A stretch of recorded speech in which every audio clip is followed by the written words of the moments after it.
Hello friends, e-PG study के YouTube channel में आपका स्वागत है।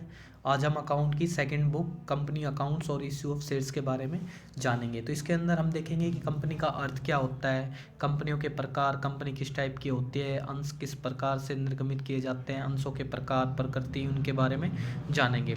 तो सबसे पहले हम देखेंगे कंपनी का अर्थ। व्यावसायिक संगठन के एकाकी स्वामित्व व साझेदारी प्रारूप बड़े व्यवसाय की बढ़ती हुई आवश्यकता को पूरा नहीं कर पाई। कहने का अर्थ ये है कि जो एक अकेला व्यक्ति या अकेला स्वामी होता है किसी कंपनी को, वो आज के बढ़ती हुई अर्थव्यवस्था के अंदर बड़े बड़े जो प्रारूप हो रहे हैं, हमारे जो कंपनी है वो बड़ी बड़ी मल्टीनेशनल कंपनी हो रही है, तो उसके अंदर क्या हो रहा है कि एक अकेला आदमी उसको संभाल नहीं पा रहा है। तो जैसे जैसे क्योंकि जैसे जैसे कंपनी बढ़ेगी तो पूंजी ज़्यादा होती जाएगी, और जो पूंजी ज़्यादा होगी तो उनकी लाइबिलिटीज़ बढ़ती जाएगी, लाइबिलिटीज़ बढ़ेगी और भी बहुत सारी चीज़ें बढ़ती जाएगी, और साथ साथ प्रबंधकीय योग्यता भी बढ़ती जाएगी कि मैनेजर भी हमें अलग अलग टाइप से ज़्यादा चाहिएंगे। तो ये सारी कमी होने लग गई हमारे जो भी सिंगल सिंगल कंपनी के मतलब स्वामी के रूप में ये सारी प्रॉब्लम हमारे सामने आने लगी। और इस तरीके से कंपनी का एक निर्माण हुआ कि एक कंपनी कुछ व्यक्तियों का एक ऐच्छिक संघ है जिसका निर्माण कानूनी प्रक्रिया द्वारा होता है और उसका उद्देश्य कोई व्यवसाय करना होता है। कहने का अर्थ है कुछ लोग मिलकर एक कंपनी का निर्माण करते हैं जो उनकी आपसी सहमति से होता है, और ये कानूनी प्रक्रिया के द्वारा होगी और इनका उद्देश्य व्यवसाय करना होगा। ठीक है, तो इसकी परिभाषा भी है कि कंपनी बहुत से व्यक्तियों की एक संस्था है जो कि द्रव्य या द्रव्य के बराबर का अंशदान एक संयुक्त कोष में जमा करते हैं। इसका प्रयोग एक निश्चित उद्देश्य के लिए करते हैं। कहने का अर्थ है कि जो कंपनी है ना, ये बहुत सारे व्यक्तियों की एक संस्था है जिसके अंदर वो लोग अपने एक मतलब कि अंशों को एक मतलब कि एक बराबर रूप में एक संयुक्त कोष में रिजर्व में जमा कर देते हैं, और साथ साथ उसका प्रयोग एक निश्चित उद्देश्य के लिए करेंगे कि बिजनेस करने के लिए करेंगे। अगर आप लोगों को ये वीडियो ब्लर दिख रही है तो प्लीज़ वीडियो की क्वालिटी को थोड़ा ऑटो से चेंज कर लेना, उसके बाद ये साफ दिखने लगेगा। तो देखते हैं इसके बाद कंपनी की विशेषताएं क्या होती है। ठीक है, उससे पहले कंपनी कानून द्वारा निर्मित एक व्यक्ति होती है, मतलब एक व्यक्ति होता है, कानून द्वारा निर्मित एक व्यक्ति है जिसका अलग तो अस्तित्व होता है, उसका उत्तरदायित्व भी अलग होता है, और उसकी एक सौर मुद्रा यानी कि उसकी एक मोहर भी अलग होती है, सील बोलते हैं जिसे। ठीक है, तो आइए देखते हैं नंबर 1 विशेषता, पृथक वैधानिक अस्तित्व।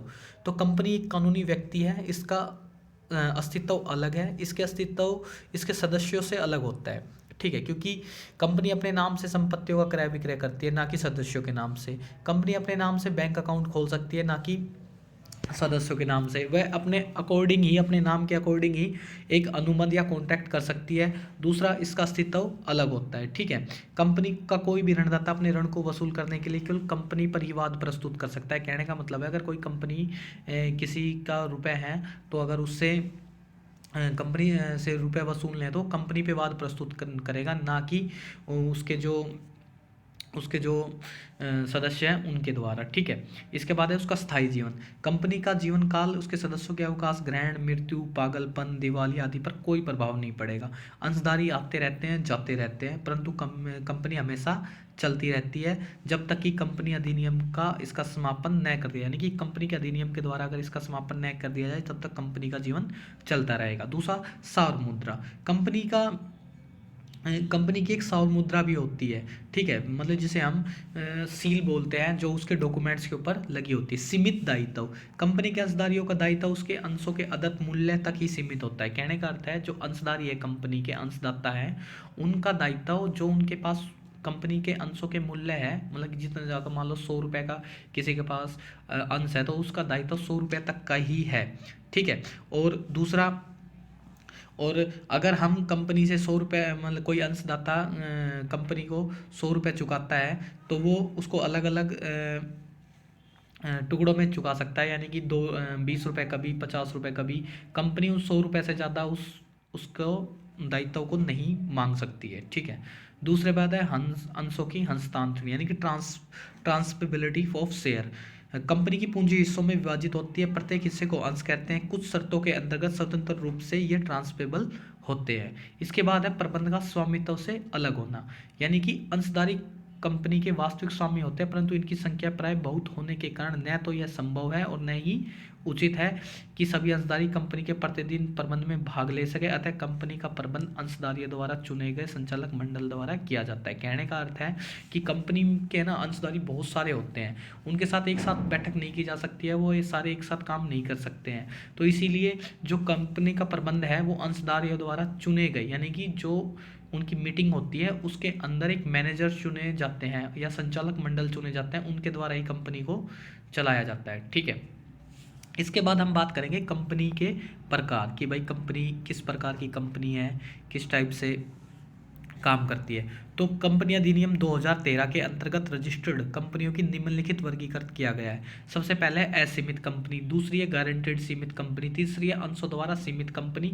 इसके अंदर अलग अलग पार्ट हो जाता है, निजी कंपनी आ गई, सार्वजनिक कंपनी आ गई, हमारी पब्लिक कंपनी आ गई और एक व्यक्ति कंपनी आ गई। तो देखो असीमित कंपनी एक ऐसी कंपनी है जिसके सदस्यों के दायित्वों की सीमा नहीं है, अर्थात इसका कंपनी को हानि हो जाती है तो कंपनी की संपत्ति तथा उसको ऋण चुकाने के लिए प्राप्त है तो लेनदारों के दावों को चुकाने के लिए सदस्यों की निजी संपत्तियों का भी प्रयोग किया जाता है। यानी कि अगर कंपनी को लॉस हो गया है और मतलब कि उसके पास ऋण है ज़्यादा या लेनदार है, तो जो उसके दायित्व है मतलब कि उसके जो सदस्य हैं उनकी निजी संपत्ति को भी बेच के उनको चुकाया जाएगा, और ऐसी कंपनी भारत में नहीं पाई जाती है। दूसरी है गारंटी द्वारा सीमित कंपनी, ऐसी कंपनी में के समापन की दशा में सदस्यों का दायित्व उनके द्वारा गारंटी तक ही सीमित होता है, सदस्यों का दायित्व केवल कंपनी की समापन की दशा में ही उत्पन्न होता है। कहने का मतलब है कि अगर कोई कंपनी समाप्त हो रही है तो ऐसी दशा में जो उसके सदस्य हैं या उसके अंशदाता हैं वो क्या करेंगे, उनको एक गारंटी की राशि दी जाएगी।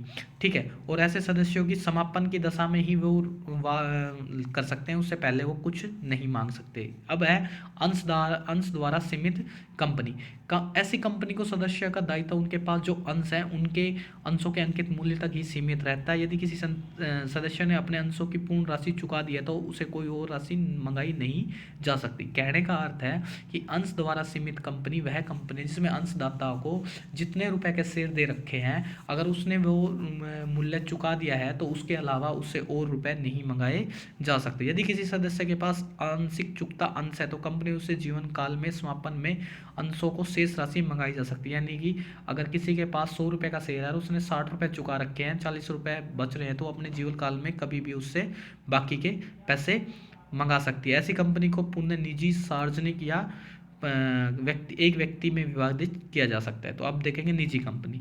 कंपनियां अधिनियम 2013 की धारा 268 के अनुसार एक निजी कंपनी वह कंपनी है जो अपने पार्षद अधिनियम द्वारा अपने अंशों को ट्रांसफर पर प्रतिबंध लगाती है कि उसके अंश ट्रांसफर नहीं कर सकती है। वो सदस्यों की संख्या 200 तक सीमित रखती है।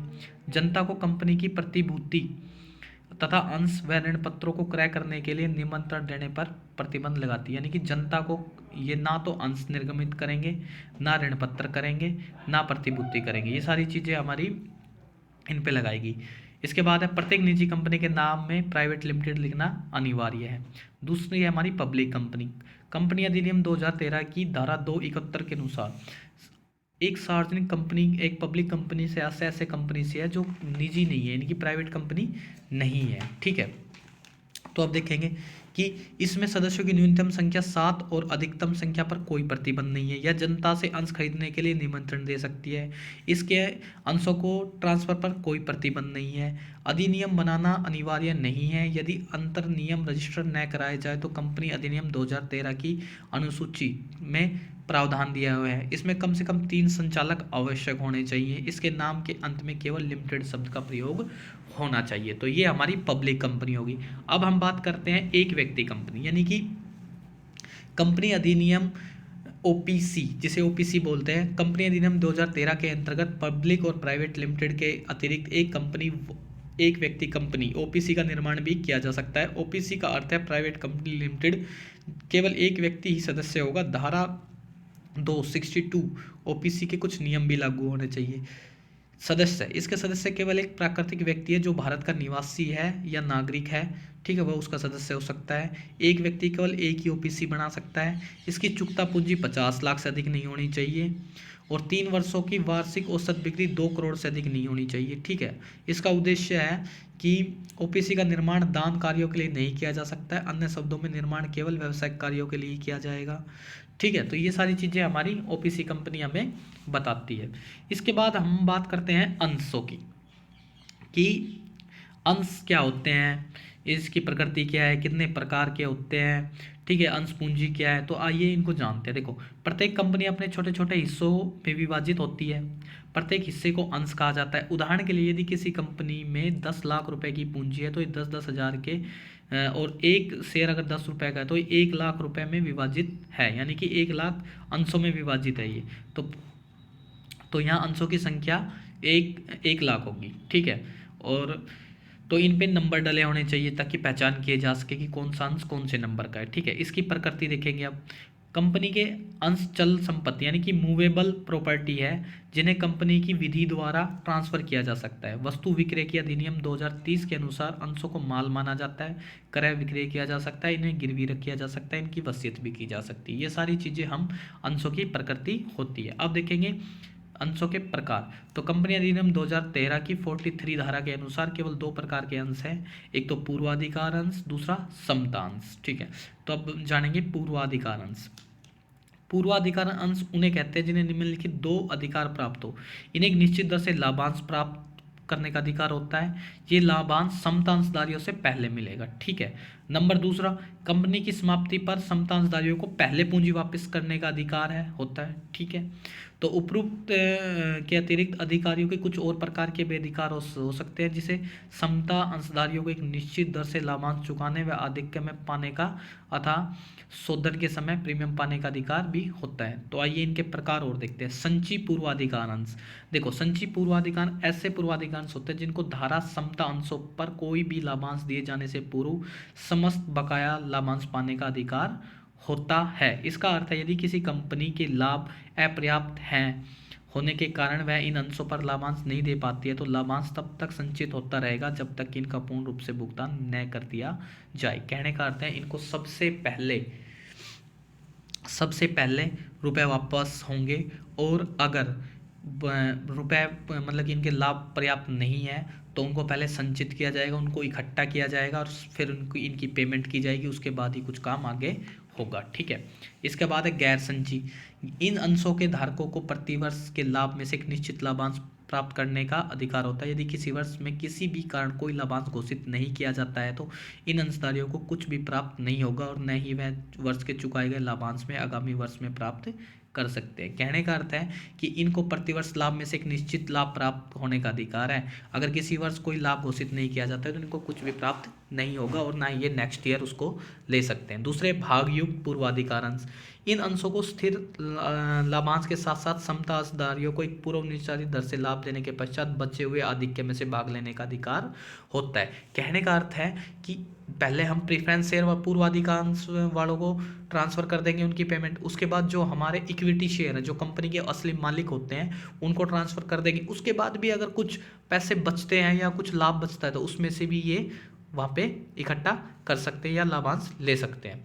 अभागयुक्त यानी कि अभाग पूर्वाधिकार अंश, इसके अंदर इन शेयरों को केवल एक दर से लाभ पाने का अधिकार होता है, अधिक के लाभों को भाग लेने अथवा समापन की दशा में भाग लेने का अधिकार नहीं होता। यानी कि एक स्थिर दर है इनकी, फिक्स रेट है, उसके अकॉर्डिंग ही ये रुपए लाभ ले सकते हैं अथवा उससे ज़्यादा नहीं ले सकते, ठीक है।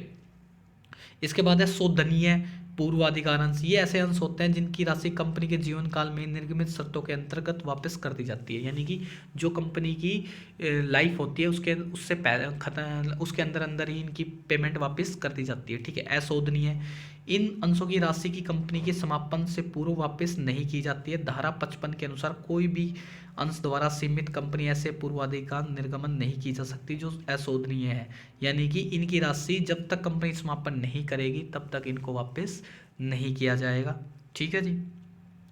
इसके बाद परिवर्तनशील पूर्वाधिकार, यानी कि इन अंशों के धारकों को यह अधिकार होता है कि वे अपनी इच्छा अनुसार अपने पूर्वाधिकार अंशों को निर्गमित की शर्तों के अंतर्गत समता में परिवर्तित करा सकते हैं। यानी कि ये अपने अंशों को किस में ट्रांसफर करा सकते हैं, इक्विटी शेयर में, यानी कि समता शेयर में करा सकते हैं। अपरिवर्तन शोधनीय, इन धारकों को यह अधिकार होता है कि ठीक है जी ये हो गया हमारा, ठीक है।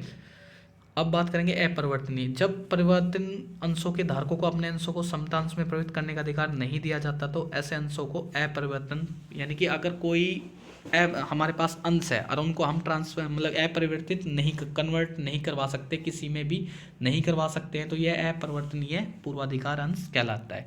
इसके बाद हमारा है समतांश।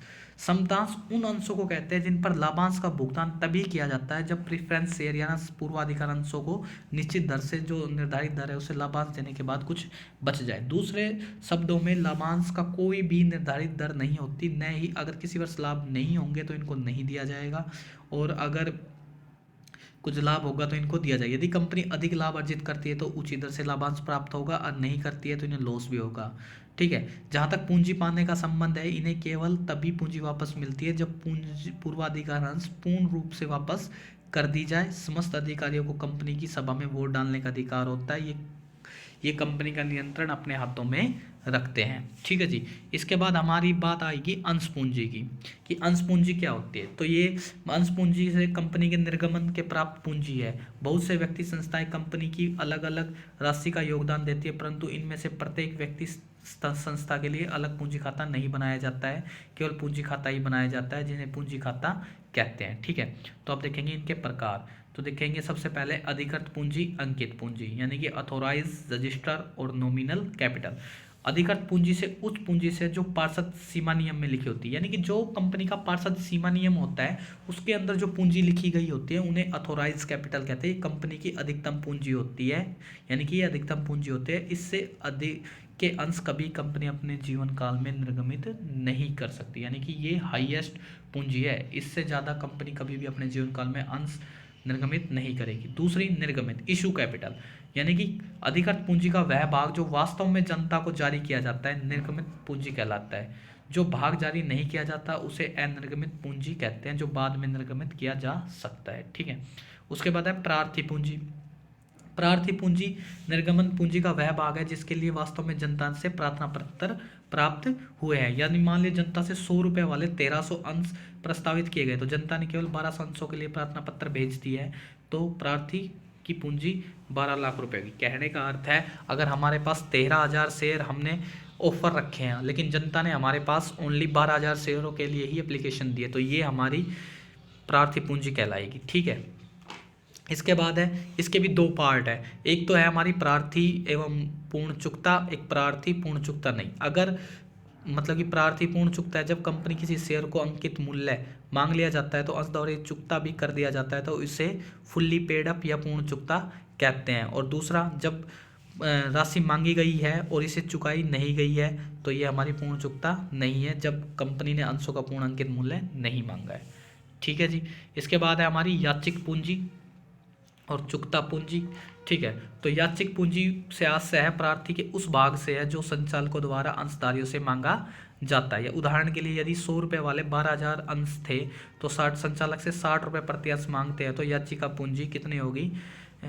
72,000 रुपये हो गई, यानी कि 40 रुपये अयाचिक है। और चुकता पूंजी वो है जो कॉल्ड अप है, उस भाग से है जो अंशधारी को प्राप्त हो गया है और मांगी गई पूंजी अभी चुकता पूंजी की राशि के बराबर होती है। ठीक है। आरक्षित पूंजी वो है जो कंपनी अधिनियम 2013-65 के अनुसार केवल एक पूंजी वाला असीमित कंपनी में परिवर्तन होने से समय संचित पूंजी में रख ली जाती है। कहने का अर्थ है जो अनलिमिटेड कंपनी है, ठीक है, और यह जब ये ट्रांसफर कर रही है तो जो रिजर्व में कैपिटल रख ली जाती है वो आरक्षित पूंजी कहलाती है। ठीक है। और कैपिटल रिजर्व, कैपिटल संचय वह होते हैं जो पूंजीगत लाभों से बनाए जाते हैं। पूंजीगत ऐसे लाभ हैं कहते हैं जो कंपनी द्वारा सामान्य व्यावसायिक क्रियाओं से अर्जित नहीं किए जाते। ये पूंजीगत संचय को कंपनी अपने अंशधारियों के वितरण के प्रयोग नहीं कर सकती है, यानी इनका प्रयोग हम साझेदारों को अंशों को करने के लिए नहीं की जा सकती है।